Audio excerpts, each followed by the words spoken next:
Mari kita akan segera memulaikan acara ibadah kita, dan kita akan menyanyikan lebih dahulu pujian Bila Engkau Tak Besertaku.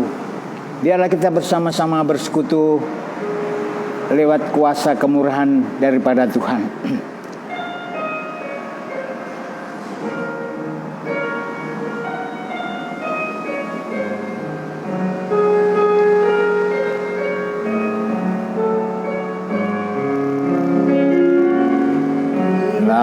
Engkau tak besertaku,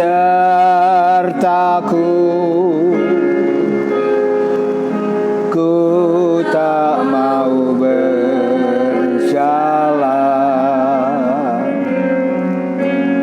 Ku perlu Tuhan, pimpin langkahku dengan kasih setiamu. Pimpin langkahku setiap waktu, berjalan dalam roh-Mu. Nyatakan Tuhan kemuliaan-Mu, dan berjalanlah denganmu. Sekali lagi, haleluya. Bila Engkau tak besertaku,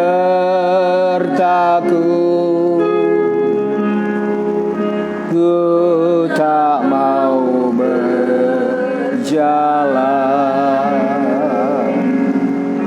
Ku perlu Tuhan, pimpin langkahku dengan kasih setiamu. Pimpin langkahku setiap waktu, berjalan dalam roh-Mu. Haleluya, haleluya. Nyatakan Tuhan kemuliaan-Mu, dan berjalanlah denganmu. Mari kita akan berdoa. Untuk tiba saatnya kita akan mendengarkan firman Tuhan. Biarlah firman Tuhan selalu memberikan kekuatan kepada kita. Haleluya. Sebab kita membutuhkan kehadiran Tuhan dalam kehidupan kita. Kita nyanyikan sekali lagi, bila Engkau tak besertaku. Haleluya. Bila Kau tak besertaku,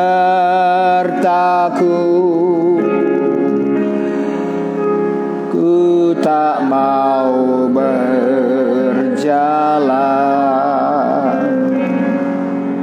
Ku perlu Tuhan, pimpin langkahku dengan kasih setiamu.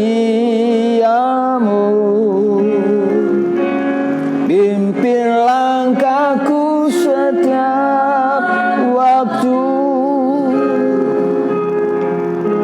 berjalan dalam roh-Mu. Nyatakan Tuhan kemuliaan-Mu, dan berjalanlah denganmu. Bapa kami dalam surga, kami tetap memohon kemurahan-Mu ya Tuhan. Sebab kami tahu tanpa Engkau kami tidak bisa memastikan kehidupan kami Tuhan. Haleluya. Kami mohon Engkau hadir pada sore hari ini. Roh Kudus-Mu menolong kami. Haleluya. Tolong kami hamba-Mu dan kami yang mendengarkan sekalian. Tuhan, Engkau urapi kami, sehingga kuasa kemuliaan-Mu kami boleh rasakan dalam kehidupan kami. Terima kasih Bapa. Kuasa-kuasa yang tidak baik yang akan mengganggu acara ini, Tuhan, Engkau singkirkan. Biarlah Tuhan ada bersama kami, dan kami akan merasakan suatu kebahagiaan bahwa Engkau adalah Allah yang sungguh-sungguh menyertai kehidupan kami. Tolong kami hamba-Mu, tolong kami sekalian Tuhan, untuk kami bersama-sama menerima apa yang Kau berikan kepada kami, supaya kami bisa mengerti apa yang harus kami lakukan dalam perjalanan hidup ini. Bersama Engkau kami akan berkemenangan. Terima kasih Bapa. Kami akan sambut firman-Mu di dalam nama Tuhan Yesus Kristus. Haleluya. Amin. Amin. Selamat sore. Selamat kita berjumpa dalam acara untuk mendengarkan firman Allah PA pada sore hari ini. Untuk kita bersama-sama akan menyimak firman Tuhan, supaya dari firman ini kita akan dikuatkan oleh Tuhan secara pribadi. Mari kita bersama-sama sebelum kita masuk dalam kitab Tawarikh, saya akan membacakan, mari kita membaca Yohanes pasal 14 ayat yang ke-15 sampai ayat yang ke-17. Dikatakan, jikalau kamu mengasihi aku, kamu akan menuruti segala firman-Ku. Aku akan minta kepada Bapa, dan Ia akan memberikan kepadamu seorang penolong yang lain, supaya Ia menyertai kamu selama-lamanya, yaitu Roh kebenaran. Dunia tidak dapat menerima Dia, sebab dunia tidak melihat Dia dan tidak mengenal Dia. Tetapi kamu akan mengenal Dia, sebab Ia menyertai kamu dan akan diam di dalam kamu. Ayat 18, aku tidak akan meninggalkan kamu sebagai yatim piatu. Aku datang kembali kepadamu. Jadi sore hari ini kita membutuhkan penolong yang lain, yaitu Roh Kudus. Penolong yang lain ini adalah pribadi yang sungguh kita butuhkan. Karena apa? Penolong itu sangat kita harapkan untuk membimbing langkah kita, untuk kita memasuki apa yang menjadi kebenaran daripada Tuhan. Mari kita sekarang akan masuk kepada inti mengapa kita perlu penolong, yaitu Roh Kudus. Mari kita akan masuk dalam kitab 1 Tawarikh pasal yang ke-19, yaitu di mana kita perlu penolong. Karena di sini dalam 1 Tawarikh 19 ini ada masalah, yaitu kalau kita baca ayat 1 sampai 3 dikatakan, sesudah itu matilah Nahas raja Bani Amon, lalu anaknya menjadi raja menggantikan dia. Lalu berkatalah Daud, aku akan menunjukkan persahabatan kepada Hanun bin Nahas, sebab ayahnya telah menunjukkan persahabatan kepadaku. Sebab itu Daud mengirim utusan untuk menyampaikan pesan, turut berduka cita kepadanya karena kematian ayahnya. Tetapi ketika pegawai Daud sampai ke negeri Amon itu kepada Hanun untuk menyampaikan pesan turut berduka cita, berkatalah pemuka-pemuka Bani Amon itu kepada Hanun, apakah menurut anggapan Daud hendak menghormati ayahmu? Karena ia telah mengutus kepadamu orang-orang yang menyampaikan pesan turut berduka cita. Bukankah dengan maksud untuk menyelidik, untuk mengintai dan menghancurkan negeri ini? Pada pegawai, maka pegawainya datang kepadamu. Jadi saya mau menjelaskan bahwa mengapa kita perlu penolong. Sebab seringkali kita ini sebagai manusia seperti Hanun dan pegawai-pegawainya itu adalah salah membaca maksudnya Daud.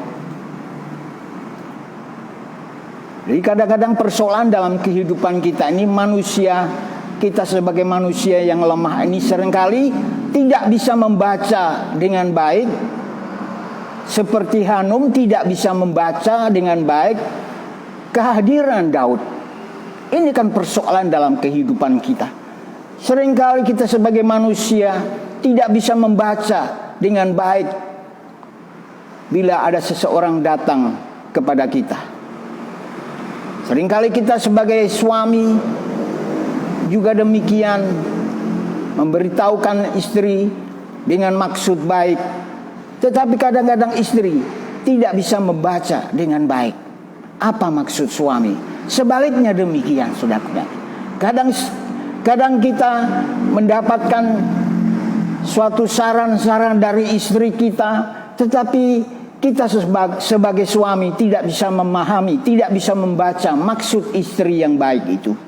Itulah sebabnya pergumulan hidup kita ini demikian.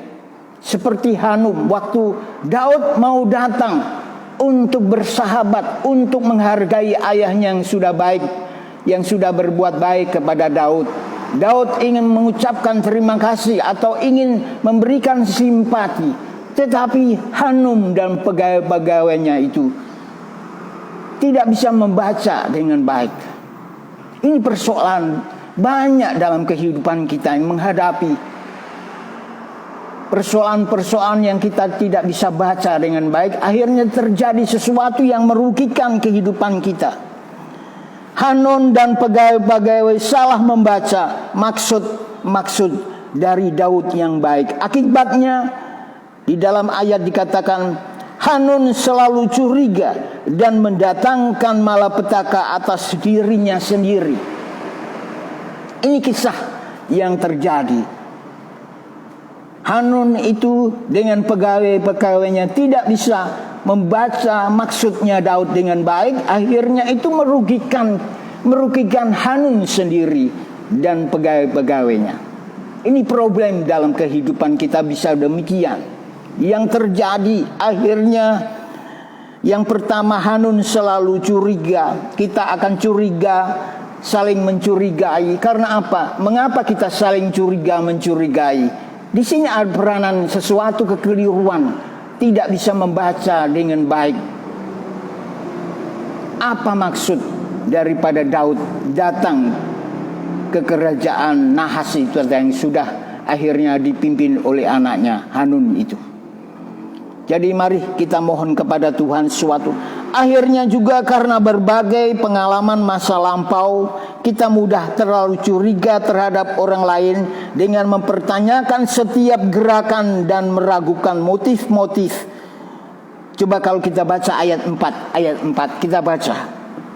Lalu Hanun menyuruh menangkap pegawai-pegawai Daud itu. Jadi Hanun menyuruh menangkap pegawai-pegawai. Ini disebabkan karena dia tidak bisa membaca dengan baik apa maksud Daud. Sehingga pegawai-pegawai utusannya itu ditangkap oleh Hanun, disuruhnya mencukur mereka. Jadi orang adat, kebiasaan orang Timur Tengah itu kan kesukaannya memelihara janggut yang panjang, memelihara kumis dan janggut. Itu kata Hanun, disuruh mencukurnya mereka dan memotong pakaian mereka pada bagian tengah sampai pangkal paha. Mereka kemudian dilepaskannya mereka. Ini artinya akibat tidak bisa membaca apa yang terjadi, maka di situ Hanun bertindak mempermalukan pegawai-pegawai daripada Daud, mencelakai. Bahkan dikatakan ayat 5, ketika mereka berjalan pulang, diberitahukan kepada Daud tentang orang-orang itu. Lalu disuruhnya orang menemui mereka, sebab orang-orang itu sangat dipermalukan. Raja berkata, tinggallah di Yeriko sampai janggutmu itu tumbuh. Kemudian datanglah kembali. Inilah reaksi-reaksi ketika kita tidak bisa membaca arti kedatangan Daud kepada Hanun. Demikian juga dalam peristiwa hidup ini banyak kita mengalami sesuatu yang ketika kita informasikan dan akhirnya kita tidak bisa membaca. Sebab kalau Hanun itu bisa membaca kedatangan Daud dengan baik, dia tidak akan bertindak mempermalukan pegawai-pegawai Daud. Ini pelajaran yang terbaik dalam hidup ini. Banyak komunikasi kita ini tidak bisa jalan. Saling cekcok, saling bertengkar. Ini sesuatu pemahaman yang perlu dengan jelas. Kalau saya bisa memahami apa maksud kedatangan Daud, saya yakin kita tidak akan bertindak menyakiti Daud kembali. Sehingga nanti kalau kita baca ayat ini, kita menjadi pribadi yang sungguh-sungguh sangat diberkati oleh Tuhan. Mengapa kita perlu penolong? Supaya menjelaskan orang ini datang maksudnya apa sih? Kalau kita tahu tujuannya baik, maka persekutuan akan indah. Karena kita bisa menyambut dengan sebaik-baiknya. Kedamaian terjadi. Karena apa? Saling memahami. Saling memahami masing-masing dalam posisi masing-masing. Saling memahami, saling mengenal, sehingga kita bisa mengadakan persatuan, keutuhan, rekonsiliasi dan sebagainya. Itu terjadi di sinilah. Inilah problem kehidupan kita manusia. Kita bersikap seperti Hanun yang tidak memahami apa maksud Daud datang kepadanya itu. Itu saudara bisa baca ayat 4 dan 5 jelas. Akhirnya Hanun itu melakukan sesuatu yang akhirnya merugikan kita sendiri. Sebab nanti kalau kita baca dalam 1 Tawarikh pasal yang ke-20, Hanun itu mengalami hal-hal yang celaka. Karena apa? Karena dirinya sendiri tidak memahami itu. Jadi karena berbagai pengalaman masa lampau, kita mudah terlalu curiga terhadap orang lain dengan mempertanyakan setiap gerakan dan meragukan motif mereka. Kita penuh kecurigaan. Itulah sebabnya mengapa kita perlu penolong, yaitu yang disediakan Tuhan. Jikalau kamu mengasihi aku, maka kamu akan menuruti firman. Dan aku akan memberikan kepadamu penolong, yaitu Roh Kudus. Mengapa kita harus penuh Roh Kudus? Supaya kita ini bisa membaca kehadiran orang. Kalau seseorang itu datang dengan maksud baik dan kita tahu, maka terjadilah sambut menyambut dalam peristiwa itu. Maka kita akan mendapatkan suatu manfaat. Tidak akan terjadi hal-hal yang merugikan dalam kehidupan kita. Ini yang pertama yang perlu saya sampaikan. Bahwa memang perlu. Sebab kita perlu Roh Kudus. Supaya kita menjadi kehidupan yang istilahnya tidak segera menghakimi, tidak segera menolak dan sebagainya. Mari kita lihat dulu, kita baca dulu dengan baik. Sebab kita memang harus ada ditolong Roh Kudus. Coba saya sedikit melihat dalam 1 Tawarikh pasal 20. Kalau saudara bisa baca nanti ayat 1 sampai 3. Di sini akhirnya Bani Amon itu mengalami hal-hal yang tentu disebabkan. Coba kita baca ayat 2. Sesudah itu Daud mengambil mahkota dari kepala raja mereka. Beratnya ternyata 1 setalenta emas bertatahkan sebuah batu permata yang mahal. Dan hal itu dikenakan pada kepala Daud. Sebab apa? Sebab Daud memerangi Bani Amon. Karena Raja Hanun itu tidak memahami kebaikan yang Daud nyatakan ke dalam hidupnya. Sehingga akhirnya mahkota itu dipakai oleh raja, bertatahkan sebuah batu permata yang mahal, dan itu dikenakan kepada kepala Daud. Juga diangkutnya banyak sekali jarahan dari kota itu. Penduduk kota itu diangkutnya dan dipaksanya bekerja dengan gergaji, penggerek besi dan kapak. Demikianlah juga diperlakukan Daud segala kota Bani Amon. Itu pulang Daud dengan seluruh tentaranya di Yerusalem. Mengapa Daud bertindak sedemikian? Karena tentu diawali dari, seandainya dari awal Hanun bisa membaca pergerakan Daud datang kepada kerajaan Bani Amon itu dengan baik, saya rasa tidak akan terjadi hal-hal yang merugikan Raja Hanun. Jadi ini pelajaran yang pertama yang saya mau sampaikan. Mengapa kita perlu Roh Kudus? Supaya kita menjadi kehidupan yang pandai membaca. Kalau istri kita memberitahu kepada kita dan kita tidak ditolong Roh Kudus, banyak suami itu marah, menolak nasihat istri kita, padahal istri kita menganjurkan sesuatu yang baik. Sebaliknya juga, kadang-kadang kita sebagai suami memberikan nasihat yang baik kepada istri kita, tetapi karena istri kita tidak dikuasai penolong, maka terjadilah pemberontakan, dan itu akan menimbulkan diri kita masing-masing, akan menimbulkan nikah kita hancur, akan menimbulkan kerusakan dalam hidup, dan yang rugi kita sendiri, bukan orang lain. Ini pelajaran yang terbaik. Jadi kalau kita membaca dalam Alkitab ini sesuatu pelajaran yang sangat indah. Kita bersyukur kita mempunyai ajaran Yesus yang membawa keselamatan. Haleluya.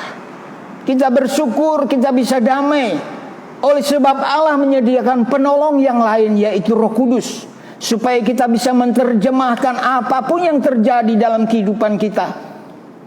Satu waktu ada saya punya teman, dia datang dengan baik, tetapi karena saya tidak bisa membaca dengan baik, akhirnya terjadi sesuatu yang tidak enak dalam diri. Kemudian saya menyesal mengapa saya memperlakukan teman saya itu berbuat. Saya menjadi salah paham dan sebagainya karena saya tidak mengerti. Andai kata saya mengerti, maka terjadilah persekutuan yang indah. Inilah kebenaran firman Tuhan. Saya dan saudara harus perlu Roh Kudus supaya kita bisa membaca.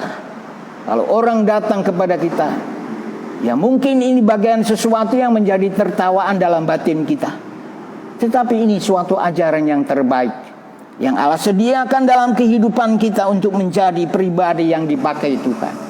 Kita rindu damai sampai kapanpun kita rindu damai, tidak ada perselisihan. Kuncinya apa?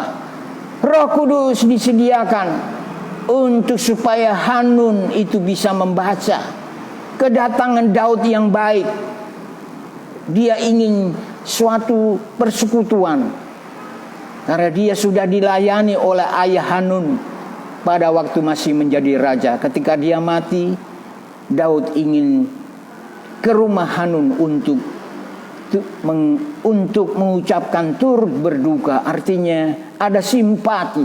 Daud ada simpati kepada Raja Amon. Tetapi karena kekeliruan reaksi, maka terjadilah sesuatu yang merugikan Hanun itu sendiri. Ini pelajaran yang pertama. Dan yang kedua, mari kita baca dalam kitab Tawarikh pasal 19 ayat yang ke-6. Ayat yang ke-6. Di sini dikatakan yang poin yang kedua ayat 6 itu artinya Hanun bukannya mengakui kesalahannya serta mengusahakan minta maaf dan berdamai, tetapi ini dilakukan Hanun. Yaitu apa yang dilakukan Hanun? Hanun itu sebenarnya ada kesalahan. Kesalahannya apa? Tidak bisa membaca kedatangan Daud, dan kemudian dia tidak mau mengakui kesalahannya serta mengusahakan minta maaf dan berdamai, tetapi ini yang dilakukan Hanun. Coba kita baca ayat yang ke-6. Setelah dilihat Bani Amon bahwa mereka telah membuat dirinya dibenci oleh Daud, maka Hanun dan Bani Amon itu mengirim 1.000 talenta perak untuk menyewa kereta dan orang-orang berkuda dari Aram Mesopotamia, dari Aram Maka dan Aram Soba. Mereka, ayat 7, mereka menyewa 32.000 kereta serta raja negeri Maakah dengan tentaranya yang datang berkemah dekat Makebah. Juga Bani Amon itu berkumpul dari kota-kota mereka dan datang untuk berperang. Jadi artinya ini Hanun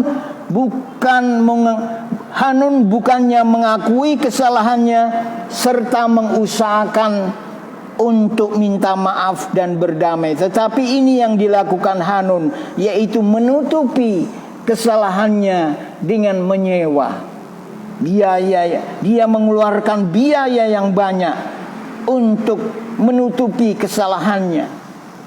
Sebenarnya ada jalan yang terbaik, mengaku saja kesalahan Hanun dan minta maaf kepada raja, selesai sudah. Tetapi di sini Hanun itu menutupi kesalahannya dengan biaya yang cukup tinggi dalam wujud menyewa tentara. Orang-orang itu tadi disebut, disuruhnya menemui mereka sebab orang-orang itu sangat dipermalukan. Ayat 6, maka Hanun dan Bani Amon itu mengirim 1.000 talenta perak untuk menyewa kereta dan orang-orang berkuda dari Aram Mesopotamia. Ini sesuatu yang keliru. Jadi usaha Hanun adalah untuk menutupi kesalahannya, justru sangat merugikan Hanun. Sehingga tadi sudah kita baca 1 Tawarikh pasal 20 ayat 1-3. Ada suatu kerugian.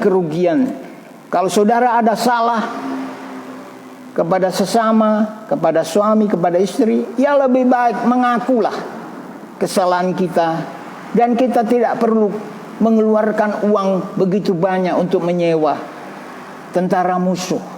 Ini suatu tindakan. Itu sebabnya mengapa kita perlu dipenuhi dengan penolong, perlu dipenuhi Roh Kudus, supaya kita bisa ambil ketika kita ada masalah dengan sesama kita ambil jalan yang ya memang secara daging berat, tetapi Tuhan memberikan solusi. Lebih baik minta maaf daripada harus mengeluarkan biaya yang begitu besar. Dan itu akhirnya membuat Daud itu semakin menjadi orang yang akhirnya tega memerangi Bani Amon. Andai kata Hanun mengambil jalan mengakui kesalahan, itu tentu lebih mudah, lebih tidak mengandung biaya banyak. Kita bisa, saya yakin kita bisa. Misal kalau kita ada masalah dengan istri kita, dengan kuasa Roh Kudus yang sudah menggerakkan kita lah, untuk apalah kita mempertahankan egois kita. Dan Roh Kudus berbicara, janganlah hidup dalam daging, tetapi dalam roh.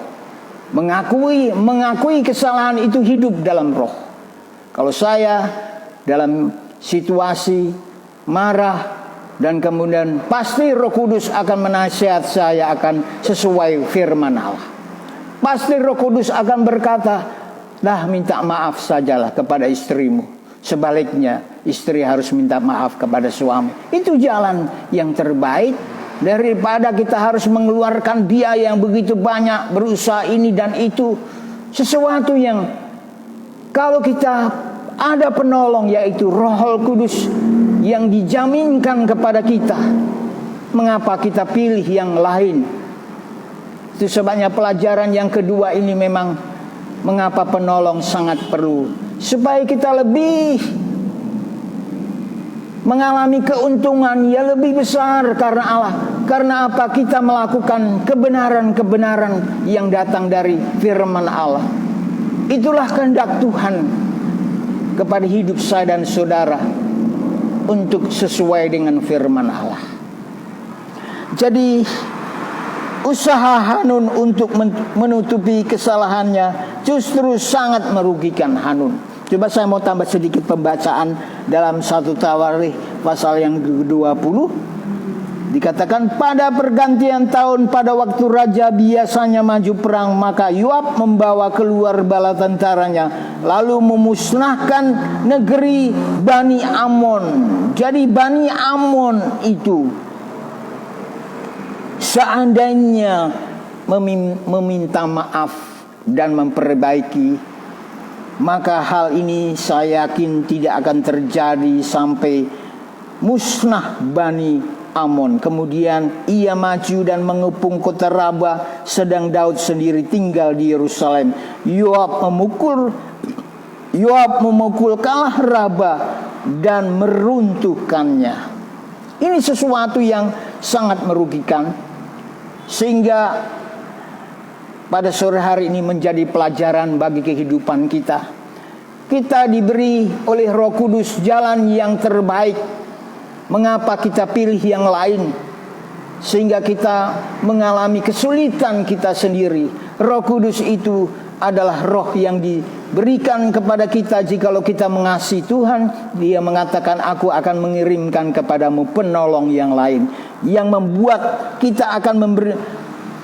Kalau kita ada masalah, solusinya adalah sesuatu yang menurut kehendak Allah, dan itu menjadi berkat bagi kita sekalian. Kita akan tetap damai sampai Tuhan datang kalau kita mengembangkan firman Allah yang Allah kehendaki dalam hidup. Saya percaya saudara akan hidup damai sejahtera sepanjang kehidupan kita, selama kita menerapkan pengajaran yang benar sesuai dengan firman Allah. Kita sangat diberkati kalau kita mengerti apa yang menjadi kehendak Tuhan dalam perjalanan kita pada hidup ini. Kemudian saya akan menyampaikan yang ketiga. Mengapa kita perlu Roh Kudus? Kita perlu penolong, sebab memang Tuhan tahu siapa kita. Kita adalah orang yang tidak mampu. Mengapa Tuhan mengirim penolong? Tentu pola pikir kita jelas, kita adalah orang yang tidak mampu. Hanun itu menunjukkan dia tidak mampu. Ya, memang mungkin juga Bani Amon itu tidak mengenal Tuhan. Ya, orang yang tidak mengenal Tuhan, cara penyelesaian antara sengketa itu tentu dengan daging. Tetapi bagi kita sebagai orang percaya kepada Tuhan, mari, ini suatu pelajaran yang kita pakai. Ada kuasa dari Allah. Dia memberikan penolong supaya apa yang kita hadapi, masalah apapun yang kita hadapi, jikalau kita tahu itu Tuhan izinkan terjadi, mari kita menggunakan solusinya firman Allah. Sebab persekutuan kita kepada Tuhan, biarlah kita merasakan kehadiran Tuhan.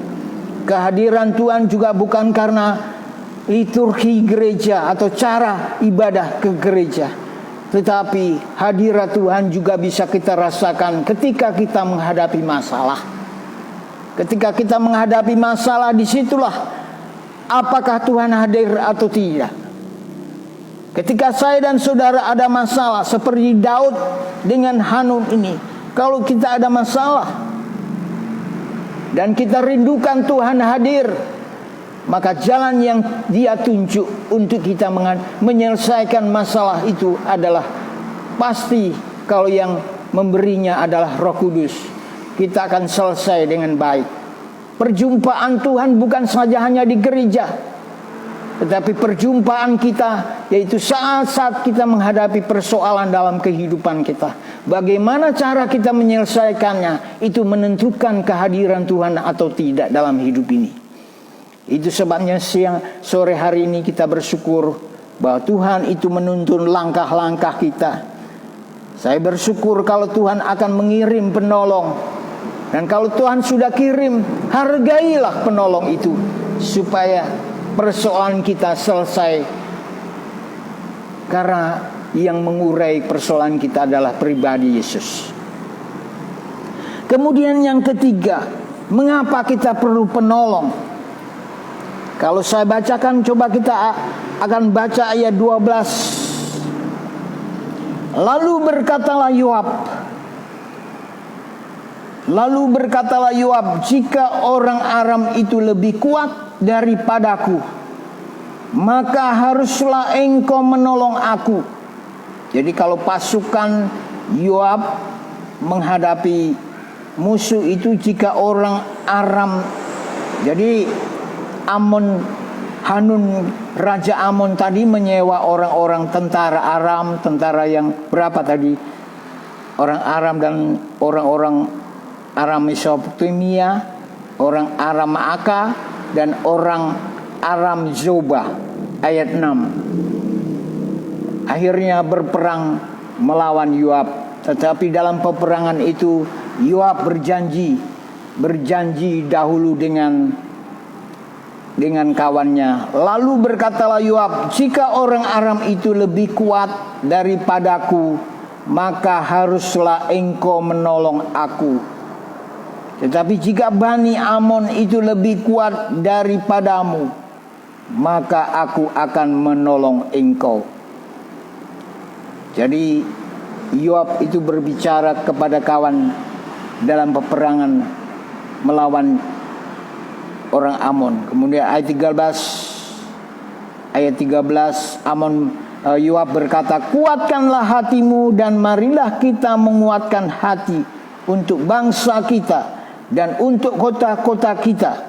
Tuhan kiranya melakukan yang baik di matanya. Jadi ayat 12 dan 13,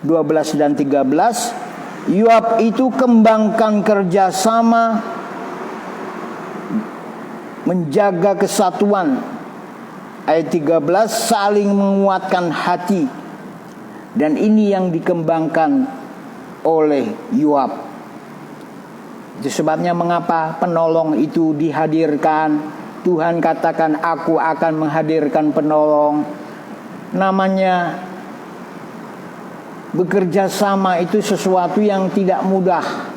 Yoab itu mengatakan, jika orang Aram itu lebih kuat daripadaku, maka haruslah engkau menolong aku. Tetapi jika Bani Amon itu lebih kuat daripadamu, maka aku akan menolong engkau.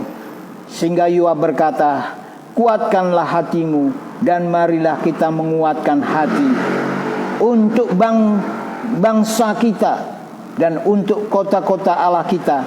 Tuhan kiranya melakukan yang baik di matamu. Mengembangkan kerjasama itu seringkali tidak bisa dengan kekuatan kita, tetapi Allah sediakan penolong bagi kita. Ketika Roh Kudus diberikan kepada kita, Dia akan pasti mengingatkan kita bahwa roh dan daging berlawanan. Tetapi kalau kita hidup di dalam roh, maka kita tidak akan menuruti daging. Dan kesatuan itu membawa suatu kuasa yang besar dalam kehidupan kita. Kalau hati kita bersatu, maka pasti Tuhan akan memberikan pertolongan. Ayat 14, lalu Yoab dan tentara yang bersama-sama dengan dia maju hadapi orang Aram itu. Jadi Yoab dan tentara yang bersama-sama dengan dia maju menghadapi orang Aram itu untuk berperang, dan orang-orang itu melarikan diri dari hadapannya.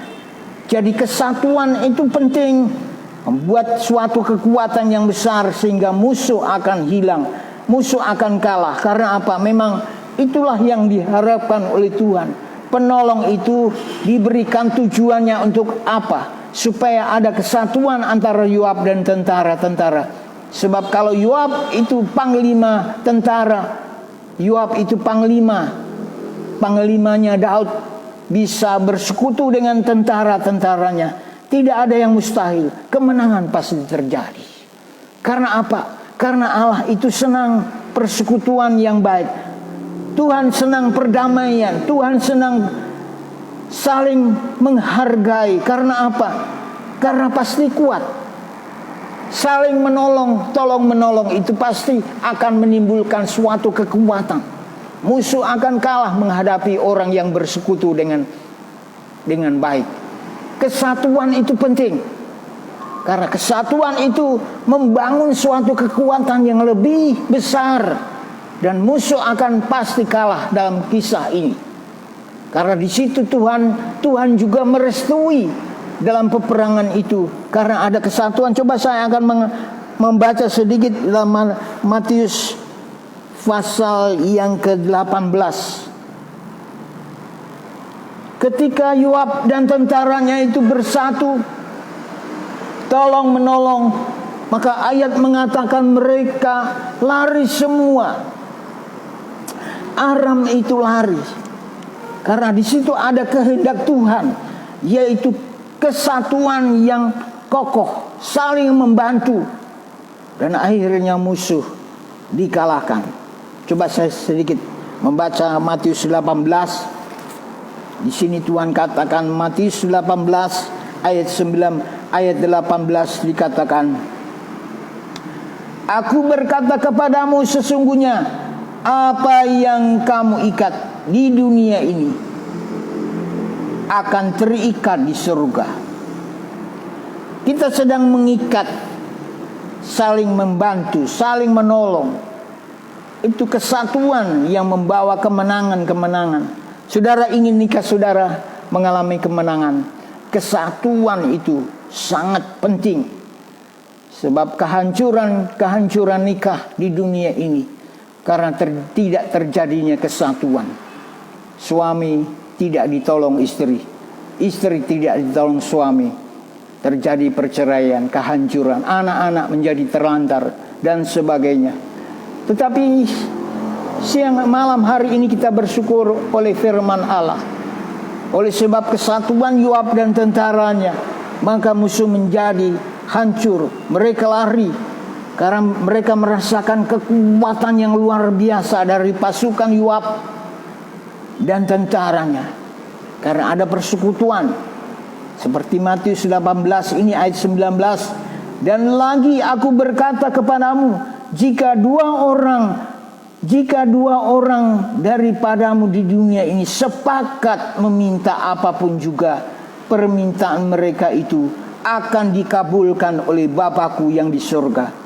Sebab di mana 2 atau 3 orang berkumpul dalam namaku, di situ aku akan di tengah-tengah mereka. Jadi 1-2 orang berkumpul yang sehati, di situ Allah ada di tengah-tengah mereka. Jadi kalau Yoab dan tentaranya itu bersatu, rukun, setia, saling membantu, di situ ada roh Tuhan di tengah-tengahnya. Kalau dalam rumah tangga ini ada kesatuan, dalam rumah tangga ini ada kerukunan, dan di situ ada semangat Allah di dalamnya, mana kita bisa runtuh, mana kita bisa hancur? Tidak, Alkitab menjelaskan ini. Kita bersyukur pada malam hari ini kita menerima suatu ajaran firman Tuhan yang mendidik kita, supaya kita bisa membaca situasi, membaca seseorang dengan baik. Dan kedua, kita harus dikatakan tadi adalah kita harus mengakui kesalahan kita. Jangan mengusahakan kita harus usahakan minta maaf dan berdamai. Tetapi ini yang dilakukan Hanun sangat merugikan, saudara. Itu sebabnya saya mau akhiri firman Tuhan pada sore hari ini. Jelas kalau saudara ingin rumah tangga, persekutuan, hubungan kita dengan sesama tetap ampuh, tetap kuat sampai Tuhan datang, mari kita kembangkan 3 hal ini, dan Tuhan akan kirimkan penolong bagi kita. Mungkin saudara berkata, aku tidak mampu Tuhan, aku tidak bisa Tuhan. Ya, hadirkanlah, sebab Tuhan sudah menawari kita.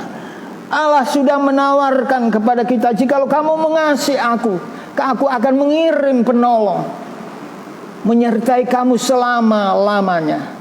Allah menawarkan kita. Itu berarti Allah ingin supaya kita menjadi pemenang-pemenang, terutama dengan hal-hal yang rohani. Firman Tuhan menjadi solusi yang terbaik bagi kita. Sebab di mana 2 atau 3 orang berkumpul dalam namaku, di situ aku ada di tengah-tengah mereka. Adakah rumah tangga kita Yesus ada di tengah-tengahnya? Mari kita yakinkan Yesus ada di tengah-tengahnya. Jikalau kita membayar harga dalam wujud kesatuan, kerukunan, damai sejahtera, hidup dalam kasih, hidup dalam roh, semuanya itu ada dalam firman-Nya. Menjadi ajaran yang harus kita pegang teguh. Kalau saudara ingin teguh nikah saudara, ingin teguh pergaulan saudara, ingin teguh pelayanan kita, kita hanya mohon supaya Allah ada di tengah-tengah kehidupan kita. Roh Kudus menyertai. Saya ingin kembali kepada Tawarikh dan saya mau akhiri firman Tuhan yang saya sampaikan yang singkat ini. Saya mau selesaikan pembacaan dari ayat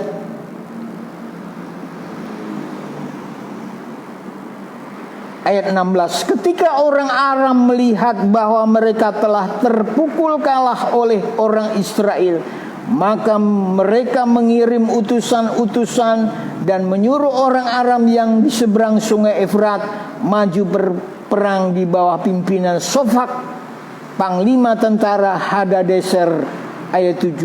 Setelah hal itu diberitahukan kepada Daud, maka dikumpulkannya seluruh orang Israel di seberanginya sungai Yordan, lalu sampai dekat mereka dan diaturnya barisannya melawan mereka. Ketika Daud mengatur barisannya berhadapan dengan orang Aram itu untuk berperang, maka mereka bertempur melawan dia. Tetapi orang Aram itu lari dari hadapan orang Israel.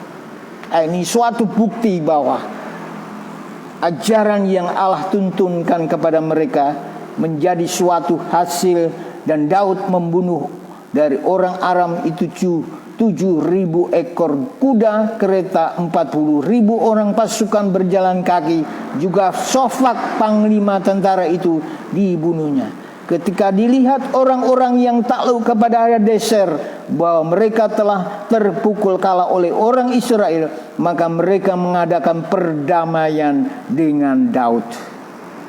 Ada sesuatu yang luar biasa. Akhirnya mereka berdamai dengan Daud.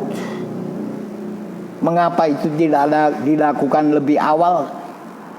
Sudah kadung rugi banyak. Tetapi ya, inilah suatu kisah yang menjadi pelajaran bagi kita. Lebih baik kita hidup menurut firman. Itu jauh lebih punya prospek masa depan daripada kita menggunakan kekuatan manusia.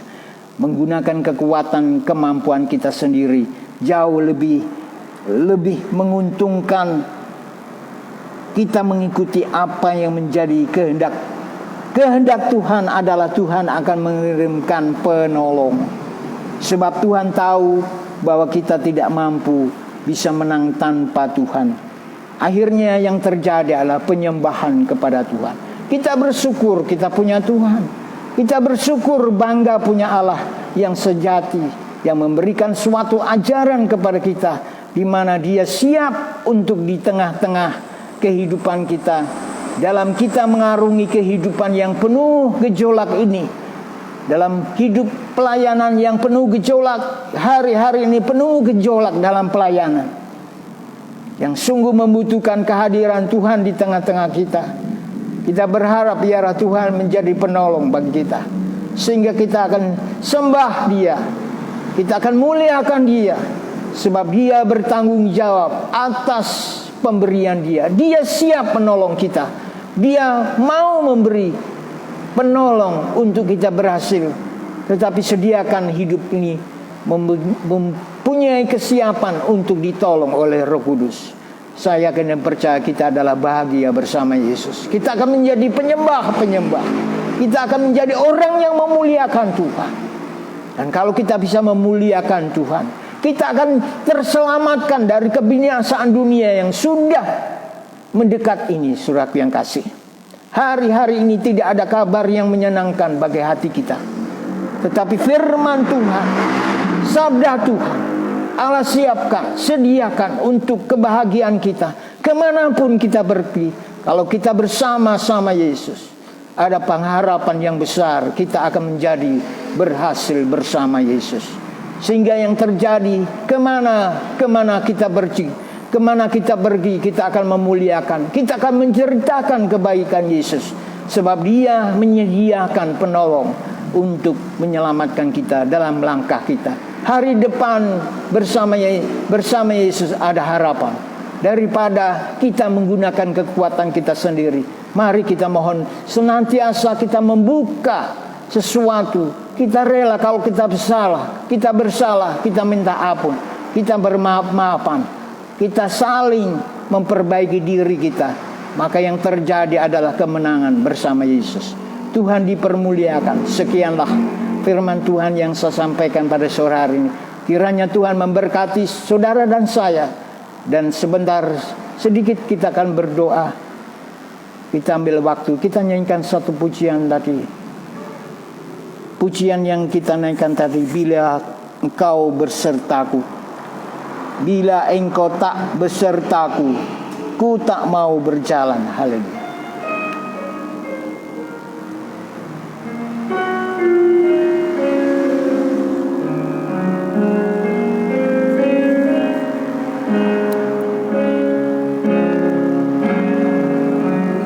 Engkau tak besertaku,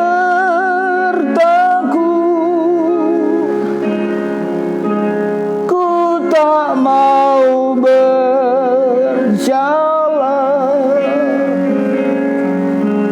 Ku perlu Tuhan mengiring langkahku dengan kasih setiamu.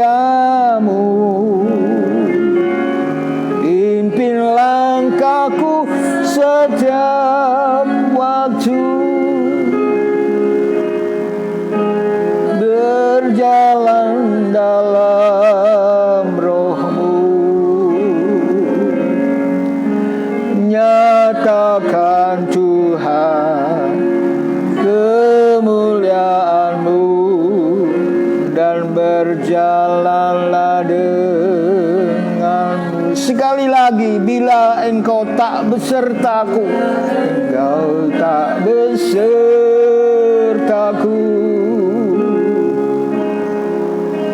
ku tak mau berjalan. Ku perlu Tuhan pimpin langkahku. Haleluya. Karuniamu, langkahku setiap waktu, berjalan dalam roh-Mu, nyatakan Tuhan kemuliaan-Mu, dan berjalan denganmu. Terima kasih Roh Kudus yang Engkau sudah sediakan. Haleluya. Kuatkanlah kami ya Tuhan. Kami berharap supaya Engkau ada di tengah-tengah kehidupan kami. Engkau ada dimanapun. Engkau ada dalam rumah tangga kami, dan selalu menuntun langkah kami. Haleluya. Terima kasih Tuhan buat ibadah streaming sore hari ini. Engkau tolong umat-Mu ya Tuhan, yang hari ini sedang dalam keadaan mengalami kesusahan, yang terkena penyakit. Tuhan, Engkau tolong. Haleluya. Berikan suatu kedamaian hati kami. Berikan perdamaian-Mu Tuhan. Jangan sampai ada kesalahan yang mengganggu Tuhan.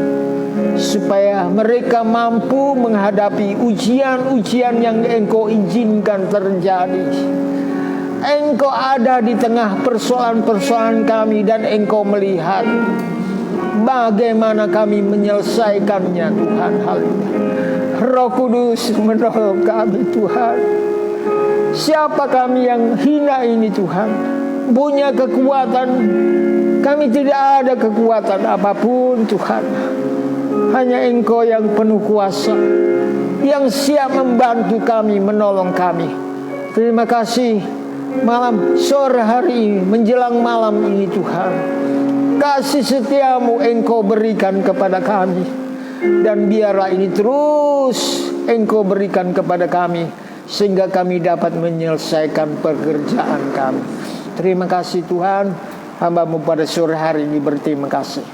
Engkau menyertai, menolong, sehingga nama Tuhan dimuliakan. Terima kasih Bapa. Inilah yang menjadi ibadah kami. Kiranya Tuhan selalu berikan firman-Mu kepada kami, supaya kami dapat melangkah demi langkah sampai Engkau datang. Kami menunggu kedatangan-Mu Tuhan, sebab kami mempunyai suatu pengharapan dan kepentingan supaya kami menjadi mempelai-Mu yang disempurnakan. Terima kasih Tuhan. Inilah ibadah kami. Tuhan menolong kami. Terima kasih. Kami alaskan doa ini dalam nama Tuhan Yesus Kristus.